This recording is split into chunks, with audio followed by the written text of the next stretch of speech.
ሰላም ጤና ይስጥልን ውድ ተመልካቾቻችን ከትግራይ ቴሌቪዥን የአማርኛ ቋንቋ ስርጭታችን የዕለቱ ዜናዎች ይዘን ቀርበናል። ፍቱና ገብሩ ዜናዎች ጋር ቆይታ አደርጋለሁ። ቆይታችሁ ከትግራይ ቴሌቪዥን ከአማርኛ ቋንቋ ጋር እንዲሆን ጋበዝኩኝ። ወደ መጀመሪያ ዜና ነው። በአሁን ሰዓት በትግራይ ህገወጥ የደን ውድመት በከፋ ደረጃ ላይ መድረሱ የትግራይ አካባቢ አየር ለውጥ ባለስልጣን አስታወቀም። ይህ የተባለው የትግራይ ነባራዊ የአየር ለውጥ ለመቀነስ በብዙሃን ህይወት ማዕከል የመቀለ ቅርንጫፍ የተዘጋጀ ዓለም አቀፍ የአካባቢና የብዙሃን ህይወት መድረክ ላይ ነው። ለገብረዘይር ገዳሙ ዘገባ ተጨማሪ ያለን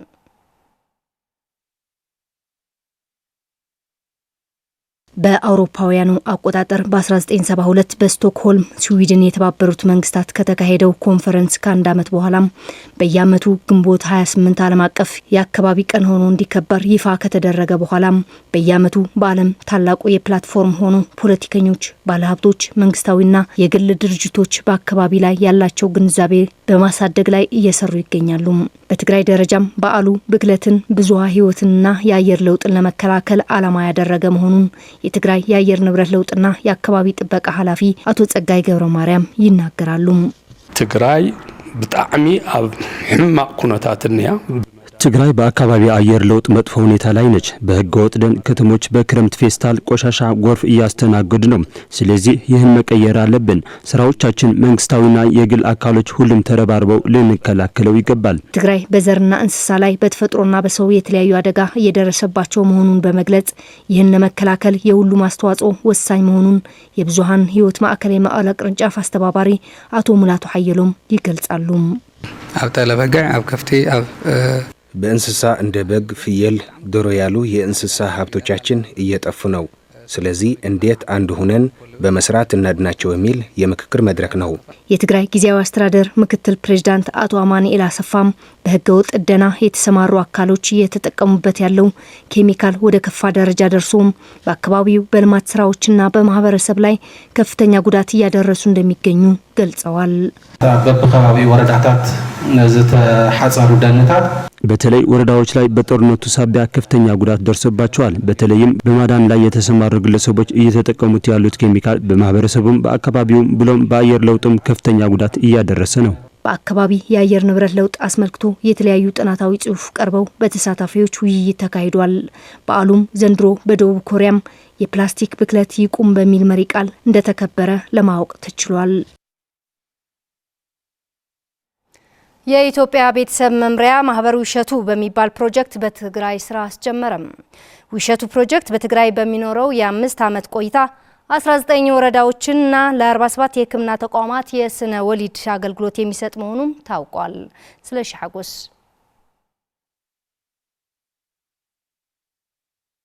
በጦርነት የተጎዱ አካባቢዎች ላይ የቤተሰብ እቅድ አገልግሎት በተቀናጀና አካታች የተዋልዶ ጤና አገልግሎት መስጠትን ዓላማ ያደረገው በእንግሊዝ መንግስት በተገኘ የገንዘብ ድጋፍ የኢትዮጵያ ቤተሰብ መምሪያ ማህበር በትግራይ ክልል የሚተገበር 11 የተቀናጀ የሴቶች ተዋልዶ ጤና ፕሮጀክት አስጀምሯል። ውሽቱ የተሰኘው ይህ ፕሮጀክት በኢትዮጵያ ከሚሰራባቸው 3 ክልሎች ከግማሽ በላይ የሚሆነው ለትግራይ የሚሰራ መሆኑን የውሽቱ ፕሮጀክት ኃላፊ አቶ ያሱ አመንቴ ይገልጻሉ። የተጎዳው እንደ ክልል ጠቅላላ ነው። ጠቅላላ የጤና ተቋም ኮላፕስ አድርጓል። ሲስተሙ ጉዳትም ደርሶባቸዋል። የአሰራር ስርዓት የፊዚካሊ ቤቶቹ ባይፈርሱም ውስጥ ያለው የአሰራር ስርዓት ወደ ኋላ ተመልሷል። ቅድም ሲያቀርቡ እንደነበረው አንዳንዱ 20 ዓመት ወደ ኋላ የተመለሰ ያለ 10 ዓመት የተመለሰ ያለ ስራ። እዚህ ይሄ ፕሮጀክት ሁሉንም የክልሉን ችግር ይፈታል አይደለም። በዋናነት የተጎዳው የትግራይ ክልል ነው። ነገር ግን አጎራባች ክልሎቹም የጦርነቱ ሰለባ ናቸው ተጎድተዋል በሚል እነሱም የተወሰኑ ፋሲሊቲ ግን ከ50% በላይ የሚሆነው የፕሮጀክቱ ስራ እዚህ ትግራይ ክልል ላይ ነው የሚሰራው ማለት ነው። በትግራይ ጤና ቢሮ የእናቶችና ህፃናት ጤና አስተባባሪ አቶ ገብረ ሐዋርያ ገብረ ክርስቶስ የውሽቱ ፕሮጀክት አገልግሎት ተጠቃሚ የሚሆኑት በትግራይ ጦርነት የከፋ ጉዳት የደረሰባቸው ወረዳዎችና አካባቢዎች መሆናቸውን አስረድተዋል። ኣብ ትግራይ ዝተወሰነ ወረዳታት በተመረጡ የተወሰኑ ወረዳዎች ላይ ለመስራት አቅዶ የመጣ የበጎ አድራጎት ድርጅት ነው። የተመረጡ ወረዳዎች ከፍተኛና የከፋ ጉዳት የደረሰባቸው ወረዳዎች ተመርጠዋል። የትግራይ ጤና ዘርፍ ወድሟል፣ ግን ከፍተኛ ውድመት ያስተናገዱትን መርጠናል። በተወሰነ ደረጃ በበጎ አድራጎት ሊደግፉ የነበሩትን ትተን ምንም አይነት ድጋፍ ላላገኙ ወረዳዎችን ለተከታታይ 5 ዓመታት አገልግሎት ይሰጣል። የትግራይ ጤና ቢሮ ኃላፊ ዶክተር አማኑኤል ኃይለ በበኩላቸው ለተጎዳው የትግራይ ጤና ዘርፍ ፕሮጀክቱ የሚሰጠው እገዛ አስፈላጊ መሆኑን በመግለጽ ፕሮጀክቱ አሰራሩን በማዘመን በማህበራዊ ሚዲያና ድረገጾችን በመጠቀም የተሳካ ውጤት ማስመዝገብ እንደሚችል ጠቁመዋል። ሶሻል ሚዲያ ፕላትፎርሞችን ቋሚ በሆነ መልኩ የጤና ቢሮዎች ወደዛ ሺፍት ማድረግ ካልቻሉ በአሁኑ ሰዓት ግለሰቦች ዩቲዩብ ራን እያደረጉ ነው፣ ቲክቶክ ራን እያደረጉ ነው፣ ሌሎች የሶሻል ሚዲያ ፕላትፎርሞችን እየተጠቀሙ ነው። እኛም ያን ማድረግ እንፈልጋለን። እንደ ጤና ቢሮ ስለ ፋሚሊ ፕላኒንግ ኮምፕሊት ለምሳሌ መረጃ ሌሎች የጤና ችግሮችንም እናስተምርበት ፕላትፎርም እንዲኖረን እንፈልጋለን። በኢትዮጵያ ቤተሰብ መምሪያ ማህበር የሰሜን ቅርንጫፍ አስተባባሪ አቶ ደስታ ኪዳኑ ማህበሩ ዩኤስኤድ እና ሌሎች የበጎ አድራጎት ድርጅቶች መቆማቸውን ተከትሎ ይሰጠው የነበረው አገልግሎት የተገደበና ሰራተኞችን ለመቀነስ ተቃርቦ እንደነበር ገልጸው የውሽቱ ፕሮጀክት መጀመሩ በርካታ ችግሮችን ቀርፎ ለ19 ወረዳዎችና ለ47 የሕክምና ተቋማት አገልግሎት የሚሰጥ መሆኑን አስገንዝበዋል። አሁን ይሄኛውን ፕሮጀክት መምጣቱ አንደኛ ነገር በብዙ ከሰራተኛ ጋር የተያያዘ ሰራተኛ መቀነስ የተነበረው የተወሰነ ሰራተኞችን ወደዚህ ሽፍት አድርገን የማቆየት ስራ ተሰርተዋል።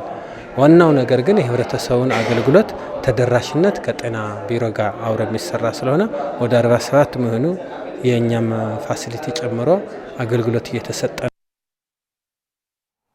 በትግራይ የተካሄደው ጦርነት ተከትሎ ከፍተኛ የሰውና የንብረት ውድመት ያስተናገደው የኢትዮጵያ ቀይ መስቀል የማህበር የትግራይ ክልል ቅርንጫፍ በተገኘ አቅም ለሰብአዊ ቅድሚያ በመስጠት በትግራይ መልሶ ማቋቋም ዳግም ግንባታ ሂደት እየሰራ መሆኑ ተገልጿል። የኢትዮጵያ ቀይ መስቀል ማህበር የትግራይ ክልል ቅርንጫፍ 7ኛውን ጠቅላላ ጉባኤ አካሂዷል። ብርዛፍ ገብረ ጻድቃን ተጨማሪ አላት። የኢትዮጵያ ቀይ መስቀል ማህበር የትግራይ ክልል ቅርንጫፍ በትግራይ በተካሄደው አውዳሚ ጦርነት ምክንያት ከ14 በላይ የሰው ኃይል ለህልፈት ከ147 በላይ አምቡላንሶች ለዝርፊያና ውድመት የተዳረጉ ሲሆን በተጨማሪ በዚህ ምክንያትም ማህበሩ ላለፉት ዓመታት ጉባኤ ሳይካሄድ ቆይተዋል። አሁን ላይ ማህበሩ 7ኛ ጠቅላላ ጉባኤ ያካሄደ ሲሆን ያለውን አቅም በማሰባሰብና ከበጎ አድራጊ እህት ማህበራት ጋር በመተባበር ክፉኛ ለተጎዱ ማህበረሰብ ለማገዝ እየሰራ መሆኑን የትግራይ ክልል ቅርንጫፍ ጽህፈት ቤት ሊቀመንበር አቶ ብርሃነ መኮንን ገልጸዋል። በአካባቢያችን ያለ ከፍተኛ ቁጥር ያለው የተቸገረ ማህበረሰብ ስላለ ያንን ማህበረሰብ የተቸገረ ሰው ለመድረስ ሲባል እንደ ቅርንጫፍ ያው ተቋሙን ጠብቀን ስራ ላይ እንዲሆን ኦፕሬሽናል እንዲሆን ጥረት እየተደረገ ቆይቷል። በዚህ ምክንያቱም ያው ከተለያዩ እህት ማህበራት በኢትዮጵያ ቀይ መስቀል ብሔራዊ ጽሕፈት ቤት በኩል የተለያየ ድጋፍ ለማግኘት ጥረት ሲደረግ ቆይተዋል ላለፉት 2 ዓመታት። በዚሁ ጥረት ምክንያቱም ያው የተወሰኑ ድጋፎች እያገኘን እንገኛለን። እነኚህ ድጋፎች ለማህበረሰቡ በማዳረስ ላይ እንገኛለን ማለት ነው። ይህን ድጋፍ በተለያየ መልኩ ሊገለጽ ይችላል። በጤና ዙሪያ የተለያዩ ጤና ተቋማት የወደሙ ጤና ተቋማት በመጠገን መልሶ ወደ አገልግሎት እንዲገቡ ለማድረግ በተጨማሪም ለተቋማቱ የሚያስፈልጋቸው የተለያዩ መድኃኒቶች እና ሕክምና መገልገያ መሳሪያዎች ድጋፍ በማድረግ በኩል የገንዘብ ድጋፍም ጉዳት ለደረሰባቸው ወገኖች በገንዘብ ድጋፍ በማድረግ በርካታ ወገኖች እንድንረዳ እንድንደርስላቸው እድል ፈጥሯል። የቀይ መስቀል ማህበር የትግራይ ክልል ቅርንጫፍ በአስቸጋሪ ጊዜ የህዝብ ወገንተኝነቱን ያስመሰከረ ማህበር ነው ያሉት ደግሞ በኢትዮጵያ ቀይ መስቀል ማህበር የበጎ ፈቃደኞች አባላትና ቅርንጫፍ ጉዳዮች ኃላፊ አቶ መሐመድ ደዳ ናቸው። እነዚህ 4 ዓመታት ቀላል አይደሉም። ምንም የኮሙኒኬሽን ከብሔራዊ ጽሕፈት ቤቱ ጋር ሳይኖር ዞኖች ከክልሉ ጋር ምንም ኮሙኒኬሽን ሳይኖራቸው ህብረተሰቡ ጋር ለመድረስ ብዙ ነገሮችን ሰርተዋል። ብዙ ጥረቶችን አድርገዋል። ባሉት አምቡላንሶች ባለው የሰው ኃይል ትልቅ ስራዎች ተሰርተዋል። ውሃ መጠጣት የማይችል ሰው ውሃ ማቅረብ ቀላል አይደለም። 2013 እዚህ ስለነበርኩ እኔ ማለት ነው የተወሰነ ጊዜ መጀመሪያ መጥቼ ሁሉንም ዞኖች ዞሬ አይቻቸዋለሁ። መኝታ እንኳን ማደር የሚታደርበት የለም። ያንን ሰፈሪንግ አይቶ በጥንካሬ ይሄ ሰራተኛ መስራት ቀላል ነገር አይደለም። ትልቅ ሞራል ልሰጧቸው ይገባል። ለበጎ ፈቃደኞችም ለቦርድ አባላት በአስቸጋሪው ጊዜም የኢትዮጵያ ቀይ መስቀል ማህበር በተገኘ ቀዳዳ የትግራይን ህዝብ ለመድረስ የተቻለውን ድጋፍ ሲያደርግ እንደነበረ የገለጹት የኢትዮጵያ ቀይ መስቀል ማህበር የትግራይ ክልል ቅርንጫፍ ሊቀመንበር የነበሩት ረዳት ፕሮፌሰር የማነ ዘርአይ ማህበሩ ከደረሰበት ውድመት እንዲያገግምና አቅሙን ለማጠናከር የሁሉም ያለሳለሰ ጥረት እንደሚሻም ገልጸዋል። ቀይ መስቀል ውስን የሳተላይት ስልክ ማገናኘት ነበርና 350 ሺህ ህዝብ ያ ማለት ወደ ቤተሰብ ሲቀየር ሚሊዮኖችን ደህንነት ኢንፎርሜሽን ለመቀየር ሙከራ ተደርጓል። ባለ ሀብት ደግሞ ከኪስ ወደ ኪስ እዚህ ያለውም ሰው የተቸገረ ነው። ግን ለሁለት ቀን ለሶስት ቀን የሚበላ ያለው ሰው ቀንሶ ለአንድ ቀን ህይወት ማትረፍ ወደሚችልበት ለመውሰድ በእግር ጋማ ከብቶች እየተጠቀሙ ያለችውን ለማድረስ ስደተኞች ሲመጡ አይዟችሁ ኑ ብሎ ለማስተናገድ የጦርነት ጉዳት ያው ከፍተኛ ነው እንደሚታወቀው ድብደባዎች አሉ ጥይት አለ ምን አለ ብዙ ሰው ደም ይፈሳል ስለዚህ አትሊስት በመጀመሪያ እርዳታ ብዙ ህይወት ለማዳን ሙከራ ተደርጓል በመቶ ሺዎች የሚቆጠሩ ስልጠናዎችም ተሰጥቷል በዚህ ረገድና በጣም ብዙ ህይወት ለማትረፍ ተሞክሯል እና ህብረተሰቡ ከተማሪዎች ጀምሮ በአቅማቸው መስራት የሚችሉትን እንዲሰሩ የተማሪዎች የወጣቶች ቮለንተር ወይም በጎ ፈቃደኛ አባል ከመሆን ጀምሮ ፕሮፌሽናል አባል መሆን የቤተሰብ አባል መሆን የግል አባል መሆን ክፍያዋ የአባልነት በጣም ትንሽ ናት ቮለንተር ክፍያ የለውም ስራውን ጊዜውን እውቀቱን ነው የሚሰጠው ሌላው ማህበረሰብ ግን ቤተሰቡን ወክሎ በአመት 50 ብር 100 ብር በአመት ናት በወር ሲመነዘር እንኳን ይሄ ቁም ነገር የሚባል አይደለምና ማገዝ መተጋገዝ ያስፈልገናል የሚል መልእክት አስተላልፏል። ቅርንጫፍ ጽህፈት ቤቱ ከ2013 እስከ 2016 ዓ.ም አጠቃላይ ግምገማ ያቀረበ ሲሆን ከ51 ሚሊዮን ብር በላይ ለተለያዩ ሆስፒታሎችና ጤና ተቋማት ድጋፍ መደረጉና እስከ ሐምሌ 2017 ዓ.ም 32 ሚሊዮን ብር የሚገመት ድጋፍ እንደሚያደርግም ተገልጿል። የኢትዮጵያ ቀይ መስቀል ማህበር የትግራይ ክልል ቅርንጫፍ አዲስ ቦርድ በመምረጥም ጉባኤው አጠናቋል። ውድ ተመልካቾቻችን ከትግራይ ቴሌቪዥን በቀጥታ የአማርኛ ዜናዎቻችን እየተከታተላችሁ ትገኛላችሁ። ዜናዎቻችን ቀጥለዋል። ኢኽላስ የልማት ማህበርና ቢላል ኤድ በጋራ በመተባበር የ1446ኛው የኢድ አል አድሃ አረፋ በዓልን ምክንያት በማድረግ ለተፈናቀሉ ለተሰዉ ሰማዕታት ቤተሰቦች፣ ለአካል ጉዳተኞች፣ ለተቸገሩ ለ300 ሙስሊም ወገኖች የእርድ ስጋ ድጋፍ አደረጉም። ድጋፍ ያገኙት ተፈናቃይ ወገኖችም ለተደረገላቸው ድጋፍ በማመስገን አምስተኛ ክረምትን እዚህ ማሳለፍ አንፈልግም፣ የሚመለከታችሁ አካላት ወደ ቀያችን ልትመልሱን ይገባል ሲሉም ጠይቀዋል።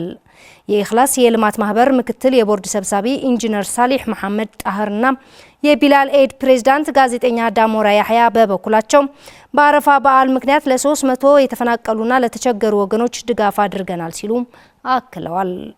ኢኽላስ የልማት ማህበርም በ33 ከተሞች የኡሁዲያ ስጋ ድጋፍ እንደሚያደርጉና በትግራይ ሙሉ በሙሉ ተደራሽ ለማድረግ እየሰራ እንደሆነም ገልጿል።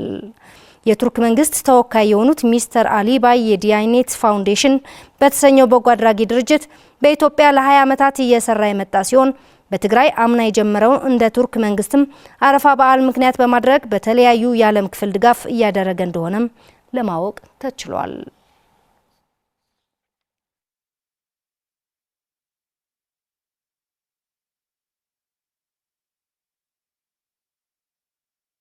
በመጨረሻም የውጭ ዜና የሩሲያው ቅጥረኛ ተዋጊ ቡድን ቫግነር በማሊ ያለውን ተልዕኮ አጠናቆ ከሀገሪቱ ሊወጣ መሆኑን አስታወቀም።